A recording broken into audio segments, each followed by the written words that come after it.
we can all agree that there is no other video game adaptation that rivals Arcane. With honorable mentions going to The Last of Us and Fallout, Arcane is the perfect mix of masterful animation, soul-touching music, and beautifully heartbreaking storytelling. The record-breaking Netflix show has ended with its second season airing just as the first, through 3 acts, all coming out 1 week apart. This is the first of many things that Arcane got right. Not airing the show all at once kept the conversation going. For 3 weeks straight, my feeds across all social medias have been nothing but Kate Vi edits, Jace dogpiling and profile picture changing, simping for the muscular mothers, and most importantly, constant promotion of the show. The internet moves so fast these days that the decision to release Arcane in a series of acts proved that moderation is important and very helpful when attempting to showcase the greatest video game adaptation of all time. However, just as Arcane taught us, no one is perfect. And unfortunately, neither is this series. You're a bit crazy if you haven't watched Arcane yet and you still clicked on this video. So here's your spoiler warning. If you have time to watch this video, you have time to binge Arcane. I'll see you later. Bye. Goodbye. See ya. Since the Arcane story has wrapped completely, I just wanted to take some time to talk about the things that I love the most and the things I didn't like so much as someone who plays League of Legends and knows more about the existing lore. However, with the way Season 2 ended, it doesn't feel as good knowing the original lore of some of these characters. More on that later. Something Season 2 did perfectly is spell out the parallels in the show. Constant parallels. Jinx and Vi are trapped in the same cycle as Vander and Silco, the mirroring of Mel and Victor and their importance to Jace, and the continuous parallels of parental figures doing anything for their daughters. Because is there anything so undoing as a daughter? These constant parallels help put into perspective how important real change is. At the end of each act in Season 1, someone dies because of senseless violence, and that ever so persistent desire for change. The cycle is constantly repeating. None of the characters try anything different to help the causes they're so valiantly fighting for. But then, the end of Acts 1 and 2 in Season 2, we see radical decisions being made. Caitlyn was crowned Commander Kiraman, and Victor ignited the spark of his glorious evolution. Instead of looking inward to find the answer to peace, each faction of the story runs farther and farther down the path of violence to solve their problems. These drastic ideas and plans are what originally led to Jinx and Vi losing their parents moments before the first scene in Arcane. The message was clear from the start. Violence is never the answer. Another thing Arcane got perfectly is the importance of human connection and the many forms that those connections can take. Love. Does love come in perfect forms? No. Does love make you do the stupidest things? Yes. Was anyone in Arcane good at handling their emotions? Fuck no. I've never seen such a messy soup of emotions.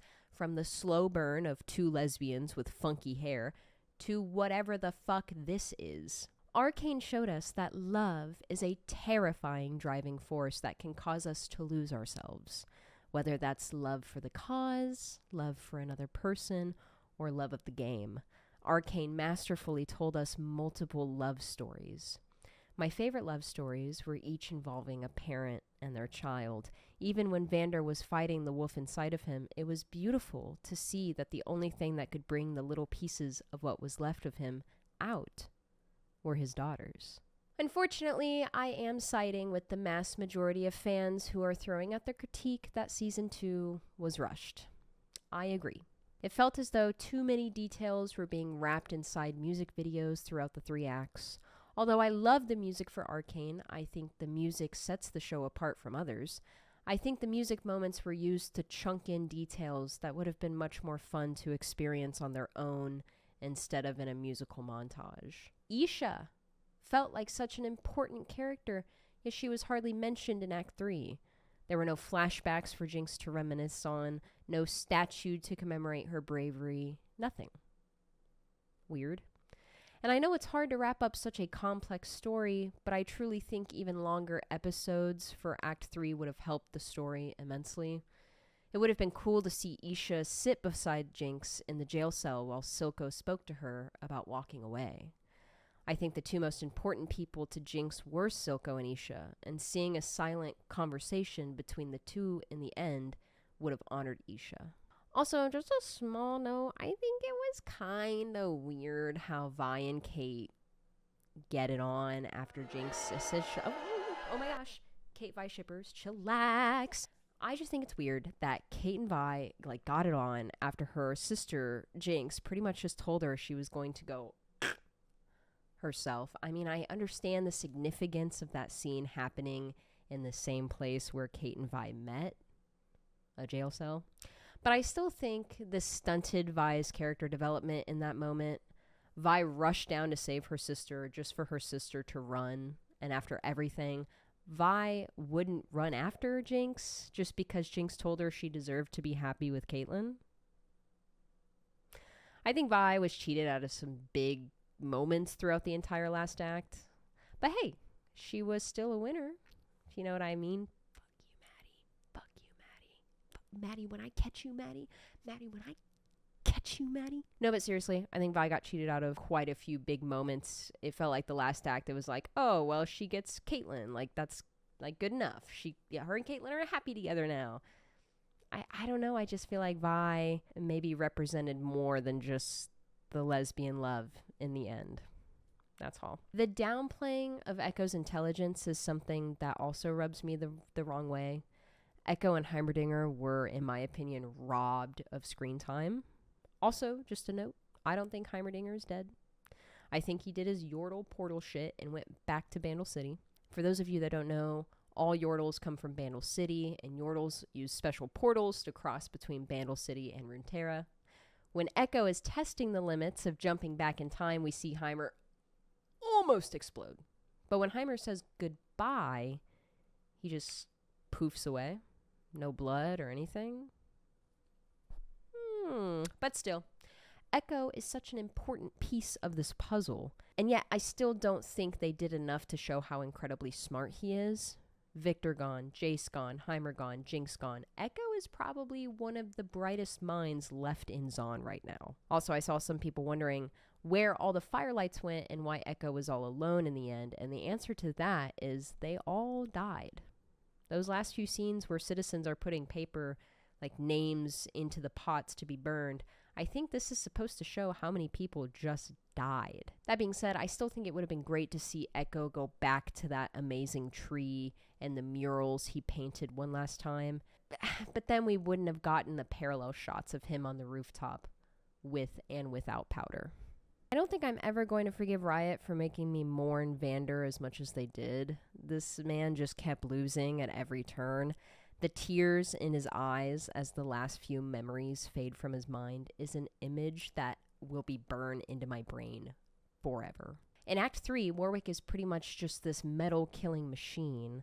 And I think that was a strange decision. I get that Warwick and Victor kept each other alive, the blood, whatever Singe did, but I wish they would have kept true to his furry wolf design. Not that I'm a furry. And not that it would be a problem if I were. As a Once Upon a Time Marvel fan, I still believe that if I don't see them die, then they probably didn't die. So maybe Warwick is still stalking around Zaun. The first paragraph of his biography states, bursting out of the shadows, he preys upon those criminals who terrorize the city's depths. Warwick is drawn to blood and driven mad by its scent. None who spill it can escape him. Which gives me hope that perhaps Warwick is now like some weird furry Batman of Zaun.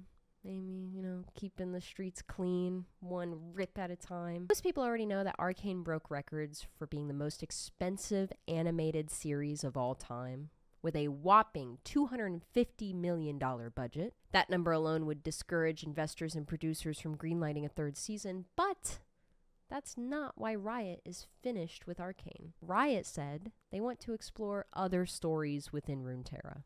As a League player myself, that gives me so much hope.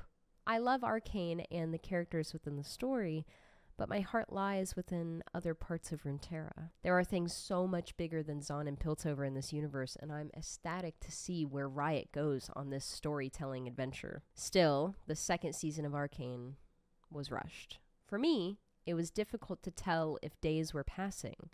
I could only really tell time was moving when Jace was struggling for his life in the universe where Victor wins and the Arcane takes over completely. Other than that, I didn't like how it felt like everything was happening in the same day or week, maybe. Any multiverse story is going to be tricky, and the multiverse genre has been brutally overdone these past few years. But I do wish that they would have slowed things down so maybe we could breathe and digest what was happening. There were characters like Savika who had no lines in Act 3. How in the world did this extremely prominent character from Season 1 have so little to do with Season 2? Riot pushes the idea of finding characters you love and relating to them and their stories, but it just felt like they pushed way too many side characters to the back just to wrap things up quicker. Less side character involvement, plus killing off the main characters they sacrificed time to focus on, just felt shitty. That being said, because of how Arcane ended, I am weary. I'm nervous because at the end of Arcane we saw some major character deaths. Or did we? With the beautiful death of Victor, there are some plot holes within Zon especially.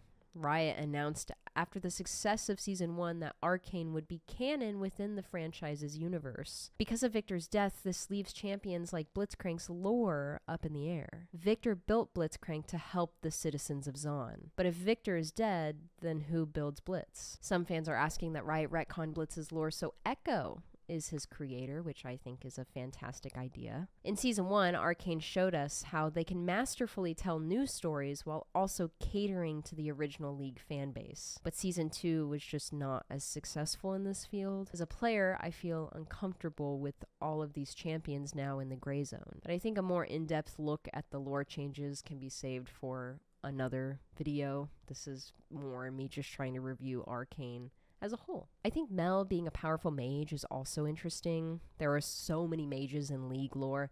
Are they all as powerful as Mel?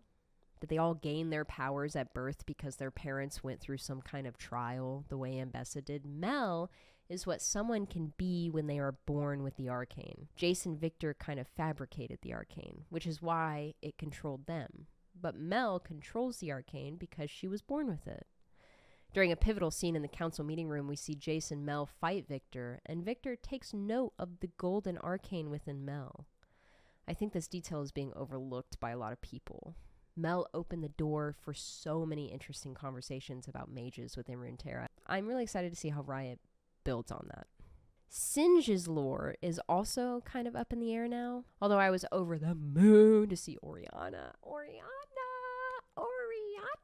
In Arcane, I am fearful that is what his lore is going to be reduced to. And don't get me wrong, Singe technically saved so many people in Arcane. Like, he saved Jinx. He saved the main character. However, Singed originally made weapons for Noxus during the Ionian invasion, during which Swain does not have possession of Ram, the demon of secrets, his arm, the works.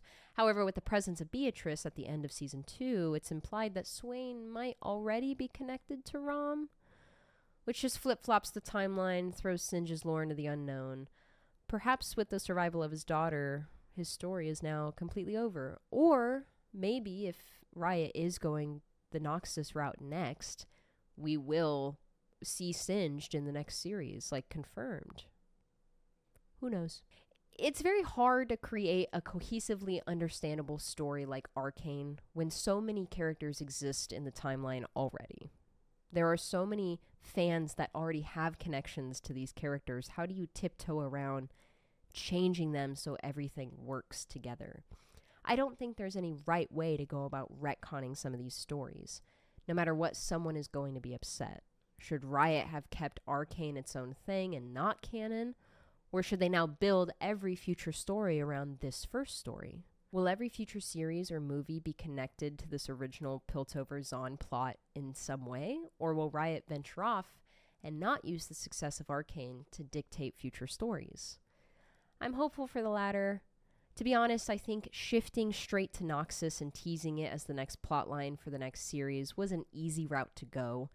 I would love to see the next series cover something completely unrelated to what we just saw, but I also understand that for any stories to be told, Riot needs to ride on the success of this masterpiece for as long as possible. Since starting this script, Riot has actually revealed a large amount of content coming to the Rift in the next few months, including a Victor rework that hits the client December 11th, with a full overhaul of his abilities and skins to better match the Victor in Arcane. As a player, I'm just being a bit of a sour sport about this, even though it's actually really cool. It's definitely some kind of pride thing where I'd rather see the game dictate changes instead of the series. But as a player, I need to let go of this weird tenure righteousness I'm holding on to. And so do you. Probably, you stinky little stinky League player. Riot has also announced that the next show has been in development for over a year already. And that the next 3 series will be covering Noxus, Ionia, and Demacia. Lux.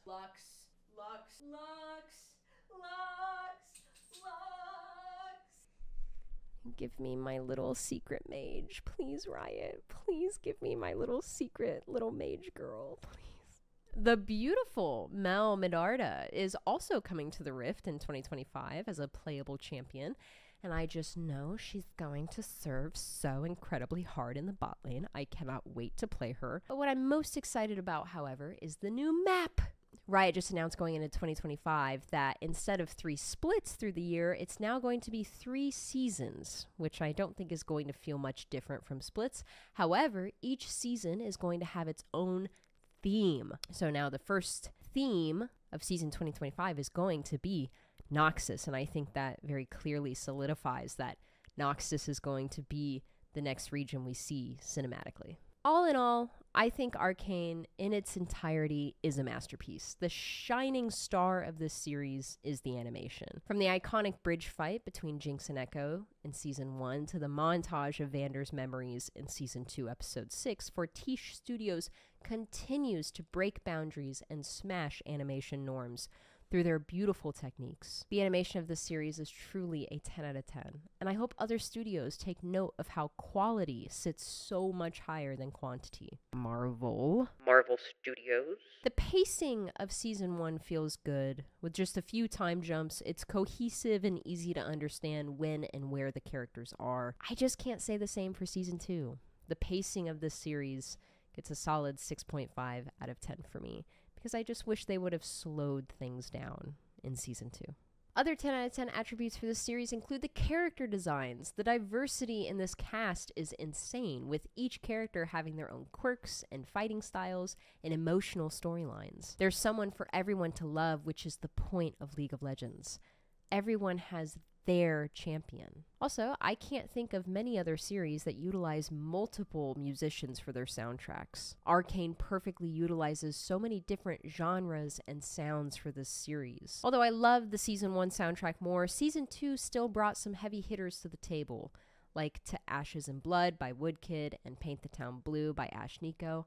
I'm giving the music of Arcane a solid 9 out of 10. Overall, Arcane is for the fans. Arcane is for the creatives and the story lovers. This series has been crafted by hand with so much love, and it is so obvious. There truly is something for everyone to love, whether that's the connection between family, parent and child, sisters, lovers, epic fight scenes, or simply the masterfully artistic animation. There is so much to appreciate about this series. Though it has some faults that were much more evident in Season 2, I am so thankful that Arcane exists, not just as a League of Legends player, but as a gamer in general. As a consumer of media, bajillion-dollar series and movies are popping out every other month, it feels. But Arcane stands alone in its own beautiful way. Riot continues to put their fans first as much as they can, and it shows when they hand us perfectly wrapped products like Arcane. I'm giving Arcane a 9 out of 10 total rating. I think Season 2, unfortunately, as a whole, just isn't a 10 out of 10 for me. But Season 1 is so beautiful and perfect. I'd love to know what you guys think. Do you play League? Are you worried about the future of the lore? Are you really happy with season 2 and you don't agree with anything I just said? Let me know. I'd love to know. I love talking Arcane. I love talking League lore. If you're not in there yet, I do have a Discord server where we have talked about everything Arcane, everything League of Legends. Check that out below. Also, don't forget to use code J for 10% off all your gamer subs needs. And don't forget to follow me everywhere else. Every other little media you might have. Don't forget to go check me out on there. Thanks for watching. See you later. Bye!